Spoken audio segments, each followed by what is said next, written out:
Perkenalkan, nama saya Virginia Elizabeth Roswita Natalia Lerek dengan NIM 2011015. Di sini saya akan mempresentasikan terkait dengan mata kuliah sistem pendukung keputusan yang akan membahas tentang metode multi-objective optimization on the basis of ratio analysis atau MORA method. Nah, di sini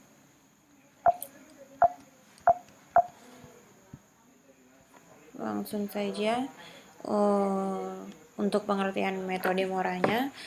Multi-objective optimization on the basis of ratio analysis atau MORA merupakan multi-objective system yang mengoptimalkan dua atau lebih atribut yang saling bertentangan secara bersamaan. Nah, metode ini diterapkan untuk memecahkan masalah dengan perhitungan matematika yang kompleks. MORA sendiri diperkenalkan oleh Breuers dan Zavatkas pada tahun 2006. Diperkenalkan oleh Breuers pada 2004 sebagai multi-objective optimization yang dapat digunakan untuk memecahkan berbagai masalah pengambilan keputusan yang rumit pada lingkungan pabrik. Untuk keunggulan MORA sendiri, MORA sangat sederhana, stabil, dan juga kuat, memiliki hasil yang lebih akurat dan tepat sasaran dalam membantu pengambilan keputusan.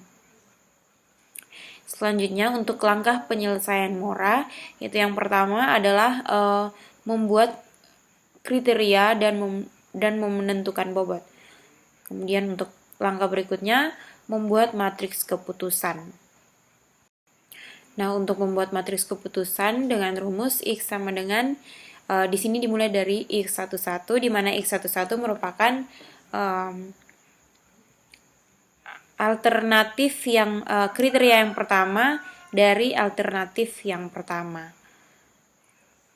Untuk keterangannya sendiri, di mana XIJ merupakan respon atau alternatif pada kriteria KI, kemudian I sama dengan 1, 2, 3, sampai dengan N adalah inisialisasi urutan kriteria atau atribut, kemudian J sama dengan 1, 2, 3, sampai dengan N adalah inisialisasi urutan alternatif, sedangkan X sendiri adalah matriks keputusannya. Oke, kita lanjutkan untuk matriks normalisasinya di sini. Di sini untuk matriks normalisasinya dengan rumus XIJ dibagi dengan akar dari seluruh kriteria dipangkatkan dengan 2. Untuk keterangannya, di mana XIJ adalah matriks alternatif J pada kriteria ke I, kemudian I sama dengan 1, 2, 3 sampai ke N adalah inisialisasi urutan kriteria atau atribut, sedangkan J adalah J sama dengan 1, 2, nilai dari 1, 2, 3 sampai ke M adalah inisialisasi urutan alternatif. Kemudian untuk X IJ sendiri adalah matriks normalisasi alternatif J dengan kriteria I. Oke, kemudian untuk langkah berikutnya adalah mengurangi nilai maximax dan minimax. Di sini terdapat dua kondisi yang mungkin terjadi. Pertama, tidak adanya nilai bobot yang dimiliki atribut atau kriteria di setiap alternatif. Nah, di sini akan kita gunakan rumus seperti pada tampilan di layar dengan keterangan I sama dengan nilai ke 1, 2, 3 sampai dengan G adalah kriteria atau atribut maksimisnya.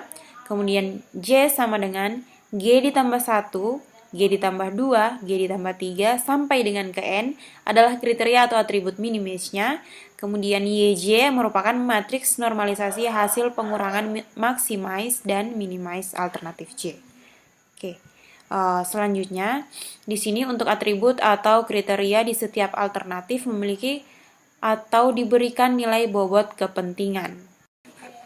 Di sini untuk rumusnya yaitu YI sama dengan jumlah nilai bobot alternatif J dikali normalisasi sebelumnya, kemudian dikurangi sigma J sama dengan 1 sampai ke N, kemudian dikali nilai bobot alternatif J, kemudian dikali dengan nilai dikali dengan nilai normalisasi matriks.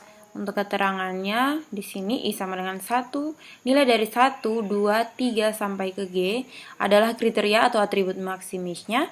Kemudian J sama dengan seperti sebelumnya, G ditambah 1, nilai dari G ditambah 1, kemudian G ditambah 2, G ditambah 3 sampai ke N adalah kriteria atau atribut minimisnya. Kemudian WJ adalah nilai bobot alternatif dan YI sendiri merupakan nilai penilaian yang sudah dinormalisasi dari alternatif J terhadap semua atribut N. Kemudian untuk langkah yang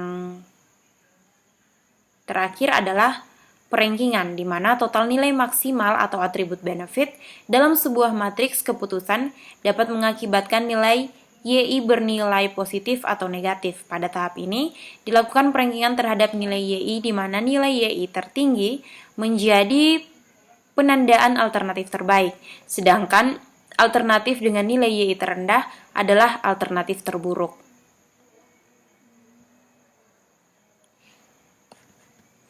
Oke, kemudian kita lanjut di sini untuk studi kasusnya. Pada pemilihan mobil baru terdapat beberapa alternatif pilihan, di antaranya mobil Innova, mobil Kijang, mobil Avanza, mobil Fortuner, Toyota Rush, Honda Jazz, dan juga Honda Brio dengan kriteria tertentu, di mana kriteria yang diinginkan mencakup harga, konsumsi bahan bakar, ruang kabin, dan keamanan. Di sini diminta untuk menentukan pilihan alternatif terbaik untuk pemilihan mobil baru dengan metode Mora sendiri. Oke, kita langsung saja untuk penyelesaiannya. Yang pertama adalah mengidentifikasi alternatif dan kriteria, kemudian menentukan bobot kriteria. Nah, di sini untuk alternatifnya itu yang pertama untuk mobil Innova, saya menggunakan keterangan A1, kemudian untuk Kijang kita gunakan keterangan A2, Avanza A3, Fortuner A4, Toyota Rush A5, Honda Jazz A6, dan Honda Brio A7. Untuk kriterianya sendiri ada harga, di mana bobot dari harga adalah 0,4. Untuk tipenya di sini harga adalah kita masukkan ke dalam cost karena ini termaksud dengan pengeluaran. Kemudian untuk konsumsi bahan bakar memiliki bobot 0,3. Untuk tipenya sendiri juga cost karena dia termaksud pengeluaran. Kemudian untuk ruang kabin bobotnya itu 0,2. Tipenya itu benefit, dan keamanan di sini bobotnya 0,1, tipenya juga benefit. Untuk perhitungan selanjutnya di sini akan saya lanjutkan untuk menghitung manual pada Microsoft Excel untuk penyelesaiannya. Kita langsung saja ke Microsoft Excel. Nah, di sini untuk perhitungan penentuan alternatif produk terbaik dengan metode Mora atau Multi-Objective Optimization on the basis of ratio analysis. Di mana di sini untuk matriksnya sudah saya gambarkan seperti ini, penentuan matriksnya. Ada 7 alternatif dan juga 4 kriteria. Untuk alternatif harga di sini untuk A1 harganya itu 200 juta, kemudian A2 180 juta, A3 220 juta, A4 300 juta, A5 200 juta, A6 225 juta, dan A7 250 juta.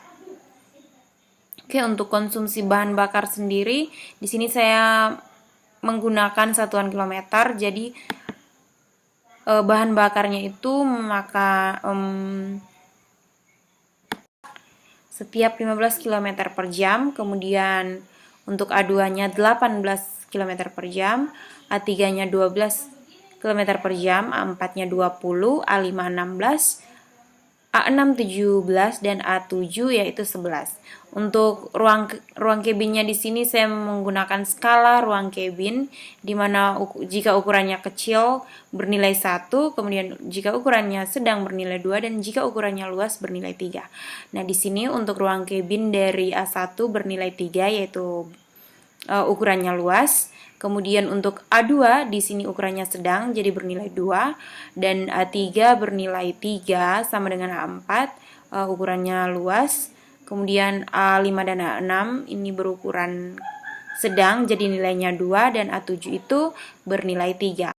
Di sini untuk keamanannya sendiri saya gunakan skala di mana jika dia bernilai 1 maka dia keamanannya sangat buruk, jika bernilai 2 dia buruk, dan jika bernilai 3 dia cukup baik, dan jika bernilai 4 dia baik, dan jika bernilai 5 dia sangat baik. Jadi di sini untuk A1 dia bernilai 4 jadi keamanannya baik. Kemudian untuk A2 nilainya 3 dia cukup baik. Kemudian A3 dia bernilai 4 yaitu dia baik. Kemudian A4 dia bernilai 5, keamanannya sangat baik. Kemudian untuk A5 bernilai 3, A6 bernilai 4, dan juga A7 bernilai 5. Nah, setelah kita menentukan matriksnya, langkah selanjutnya adalah menghitung normalisasinya. Di sini sudah saya hitung sebelumnya dengan rumus yang sudah saya jelaskan sebelumnya, di mana nilai dari matriks kriteria pertama pada alternatif pertama dibagi dengan jumlah nilai dari seluruh matriks dipangkatkan 2, sehingga menghasilkan hasil seperti ini. Jika kita gunakan perhitungan menggunakan Excel, maka akan lebih memudahkan. Jika hasil yang di awalnya sudah kita dapatkan, ini coba kita hapus. Nah, di sini untuk hasil awalnya jika sudah didapatkan, kita tinggal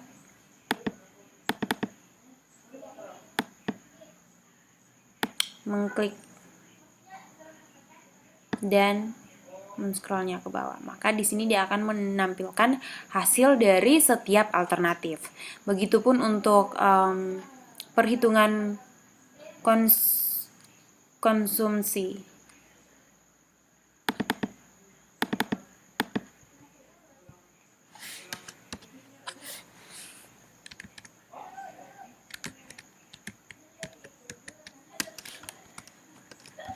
Konsumsi bahan bakar.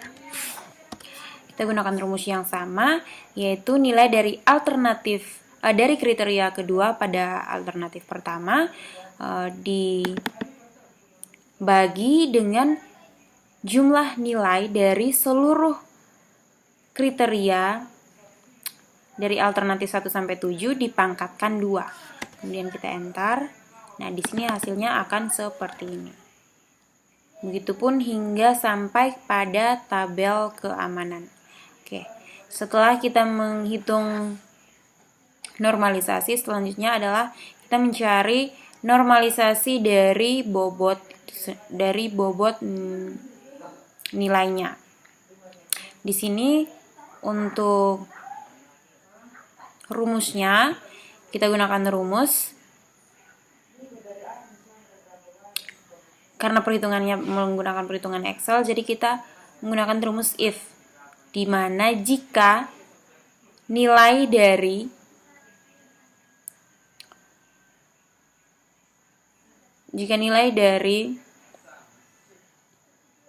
tipe ini adalah cost, maka hasilnya itu min. Kemudian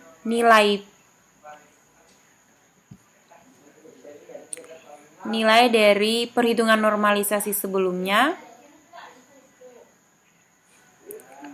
dari alternatif yang pertama dikalikan dengan bobot dari alternatif pertama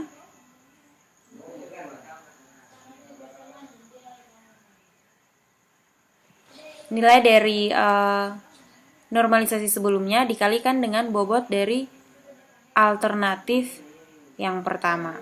Kemudian kita enter. Untuk baris kedua juga sama, kita gunakan rumus if. Jika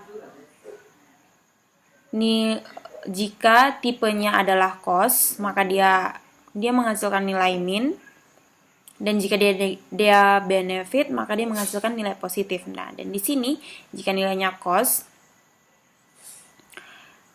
dia menghasilkan nilai min 1. Kemudian nilai dari perhitungan normalisasi sebelumnya, nilai dari alternatif kedua dari perhitungan normalisasi sebelumnya dikalikan dengan nilai dari bobot yang pertama. Kemudian kita enter. Begitu seterusnya hingga pada alternatif ketujuh. Kemudian untuk perhitungan dari alternatif dari kriteria konsumsi bahan bakar, kita gunakan rumus yang sama. Jika cost, maka dia akan menghasilkan nilai min. Kemudian nilainya itu dari perhitungan normalisasi sebelumnya dikalikan dengan nilai dari bobot yang kedua. Oke, kemudian kita enter. Kita gunakan rumus yang sama hingga sampai pada perhitungan alternatif ketujuh. Begitupun hingga sampai pada perhitungan dari keamanan. Nah, keamanan dan juga ruang kabin di sini benefit sehingga menghasilkan nilai yang positif. Oke, selanjutnya kita menghitung untuk hasil optimasinya. Kita gunakan rumus sama dengan zoom. Kita hitung jumlah total dari seluruh baris alternatif normalisasi bobot yang sudah kita tentukan sebelumnya. Dengan rumus zoom sama dengan kita blok nilai dari alternatif pertama, kriteria harga sampai dengan kriteria keamanan, kemudian kita enter. Untuk alternatif kedua juga kita lakukan hal yang sama hingga sampai pada alternatif yang ketujuh. Kemudian untuk hasil perhitungan produk terbaik, mohon maaf di sini harusnya produk terbaik mobil dengan nilai optimasi terbesar, kita gunakan rumus sama dengan maksimum. Kita blok nilai hasil dari optimasi seluruhnya, kemudian kita tutup kurung dan enter. Di sini dia akan memperoleh nilai hasil optimasi terbaik, yaitu nilai min, nilai terbesar, di mana nilainya itu min 0,107968022. Ini merupakan nilai dari